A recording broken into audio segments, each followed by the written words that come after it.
दोस्तों खेसारी लाल यादव का ये बवाल रील देखिए भाई, मजा आ जाएगा। ये ड्रेस में भाई खेसारी लाल यादव बहुत बवाल लग रहे हैं। देखिए आप पूरी वीडियो को।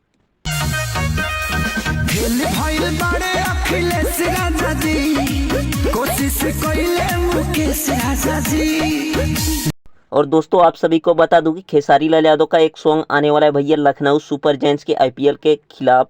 और ये देख सकते हैं लखनऊ का ड्रेस भी पहने हैं और ये रील वीडियो भी। तो भाई शूटिंग पूरा क्लियर हो चुका है, बस सॉन्ग का इंतजार है।